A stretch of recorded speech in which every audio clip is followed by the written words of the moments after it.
नमस्कार दोस्तों, कहानी को शुरू करने से पहले हमारे चैनल हार्ट टचिंग स्टोरी 2.0 को सब्सक्राइब करें और घंटी को दबा दें, जिससे हमारी वीडियोस आप तक पहुंच सके। आइए शुरू करते हैं आज की स्टोरी। स्त्री का घर इमोशनल कहानी। आज की यह कहानी स्त्री का घर थोड़ी सी इमोशनल है, लेकिन इमोशनल होते हुए भी इसका संदेश बहुत अनमोल है। आपकी आंखें थोड़ी नम करने के साथ साथ आपके दिलो दिमाग पर यह कहानी छाप छोड़ जाएगी, इसीलिए इसे एक बार पूरी ज़रूर पढ़ें। तुम्हें कितनी बार बताया है, मेरे तैयार होने से पहले मेरा नाश्ता तैयार हो जाना चाहिए। शादी के 25 साल बाद भी मुझे क्यों बार बार एक ही बात बतानी पड़ती है लता?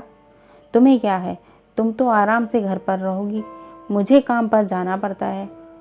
तुम हो कि हमेशा बेवकूफ़ों जैसी हरकत करती हो। अगर तुम ये जानबूझकर करती हो तो याद रखना, मुझसे बुरा कोई नहीं होगा। आज भी प्रशांत का पारा चढ़ा हुआ था। इन कटु शब्दों में अपना गुस्सा उतारते हुए, गीला तौलिया कुर्सी पर फेंकते हुए प्रशांत गुस्से से लता की तरफ देखने लगा। लता के लिए प्रशांत का यह बेवजह का गुस्सा कोई नई बात नहीं थी। वह महीने में 3-4 बार ऐसे ही लता पर बरस पड़ता था। पहले पहले लता उसका विरोध किया करती थी, लेकिन जब कई सालों तक प्रशांत में कोई बदलाव नहीं दिखा तो लता ने खुद को ही बदल दिया। अब प्रशांत के कुछ भी कहने से लता को कोई फर्क नहीं पड़ता था। प्रशांत की हर बात वो चुपचाप नीचे सिर झुकाए सुन लेती थी। शादी के पहले 5 साल तक लता ने पूरी कोशिश की थी कि वह प्रशांत को बदल दे, लेकिन फालतू का गुस्सा करना और बाद में लता को भला बुरा कहना, यह मानो जैसे उसकी आदत ही बन गई थी। कोई भी बात विवाद होता तो प्रशांत सीधा लता को बोल देता, अगर मैं तुम्हें अच्छा नहीं लगता तो क्यों नहीं चली जाती अपने मायके, क्यों रहती हो मेरे साथ। इतना सब कुछ होने के बावजूद लता प्रशांत के साथ रहती थी, क्योंकि उसे अपनी बेटी की फिक्र थी। और वह जाती भी तो कहाँ, अपने बूढ़े हो चुके माँ बाप को इस उम्र में परेशान करना वह नहीं चाहती थी। समाज और लोग क्या कहेंगे, यह भी तो उसे देखना था। वह इतनी पढ़ी लिखी भी तो नहीं थी कि खुद जाकर कोई नौकरी कर सके और अपनी बेटी का पालन पोषण कर सके। लता को अब अपनी फिक्र नहीं थी, उसको फिक्र थी तो बस अपनी शादी लायक हो रही बेटी की। लता नहीं चाहती थी कि पति पत्नी के झगड़े की वजह से काव्या डिस्टर्ब हो।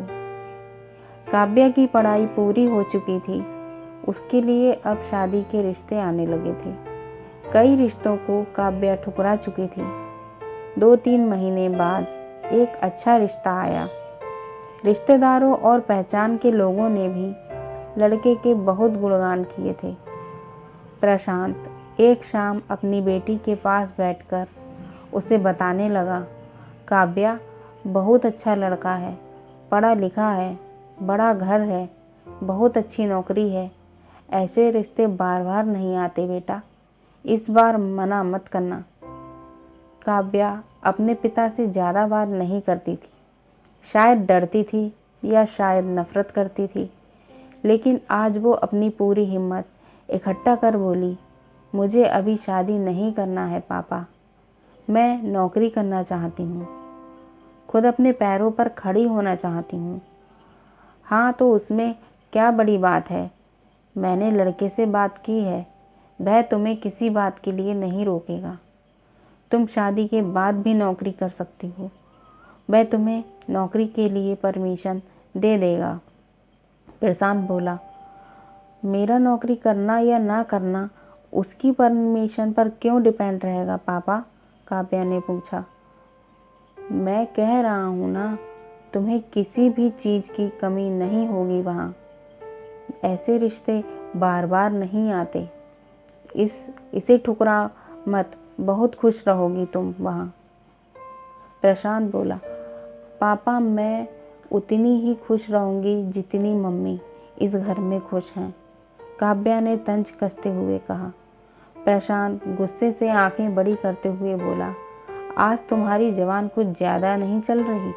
पापा, मुझे शादी ही नहीं करनी है, क्योंकि शादी के बाद अगर वह लड़का आपके जैसा निकला तो मैं क्या करूँगी? मुझे आपके जैसा जीवन साथी नहीं चाहिए जो बिना बात के मुझ पर हमेशा चिल्लाए। मुझे कुछ भी अपनी पसंद का लेना हो तो 10 बार सोचना पड़े, कहीं वह नाराज़ ना हो जाए। मेरी तबीयत कैसी भी हो उसे परवाह ना हो। रोटी थोड़ी सी मोटी बन जाए तो घर सर पर उठा ले। उसकी चेक बुक ना मिले तो भी मेरा ही दोष निकाले और हर छोटी मोटी बात पर मुझे मायके जाने के लिए कहे। काव्या ने अपना दिल खाली करते हुए पापा से सब कह दिया। प्रशांत का गुस्सा 7वें आसमान पर था, लेकिन उसके मुंह में एक भी शब्द नहीं फूट रहा था। वो काव्या की बातें सुन रहा था। काव्या उतना ही बोलकर चुप नहीं हुई। आज पहली बार वह अपने पापा के सामने इतना कुछ बोल रही थी। आप अपने ऑफिस का गुस्सा बिना सोचे समझे माँ पर उतार देते हैं।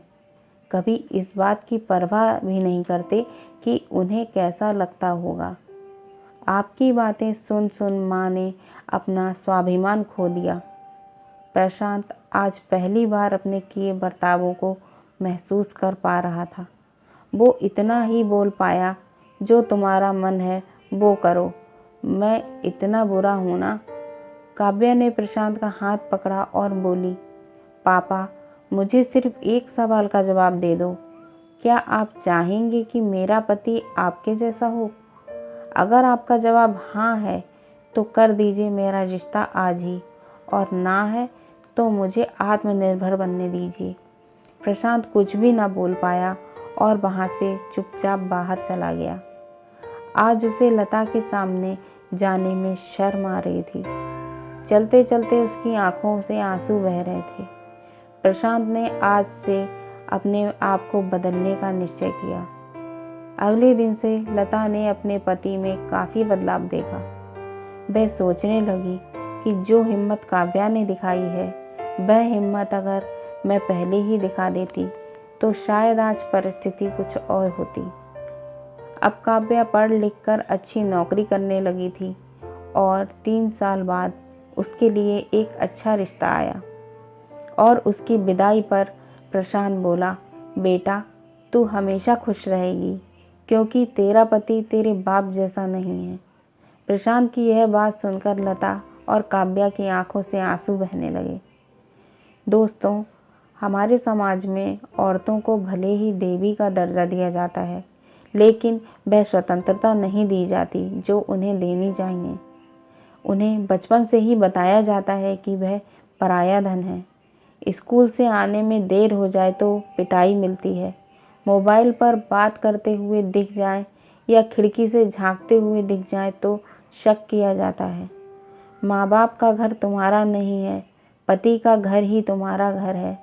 जीवन भर यह बातें बता बता कर उन्हें ससुराल भेज दिया जाता है और एक दिन किसी छोटे मोटे झगड़े में ससुराल वालों से उन्हें सुनना पड़ता है कि इस घर को छोड़ दो और मायके चली जाओ। अब आप ही बताओ दोस्तों, ऐसी स्त्रियों का सच्चा घर कौन सा है? आखिरकार वह किस घर को अपना कहें?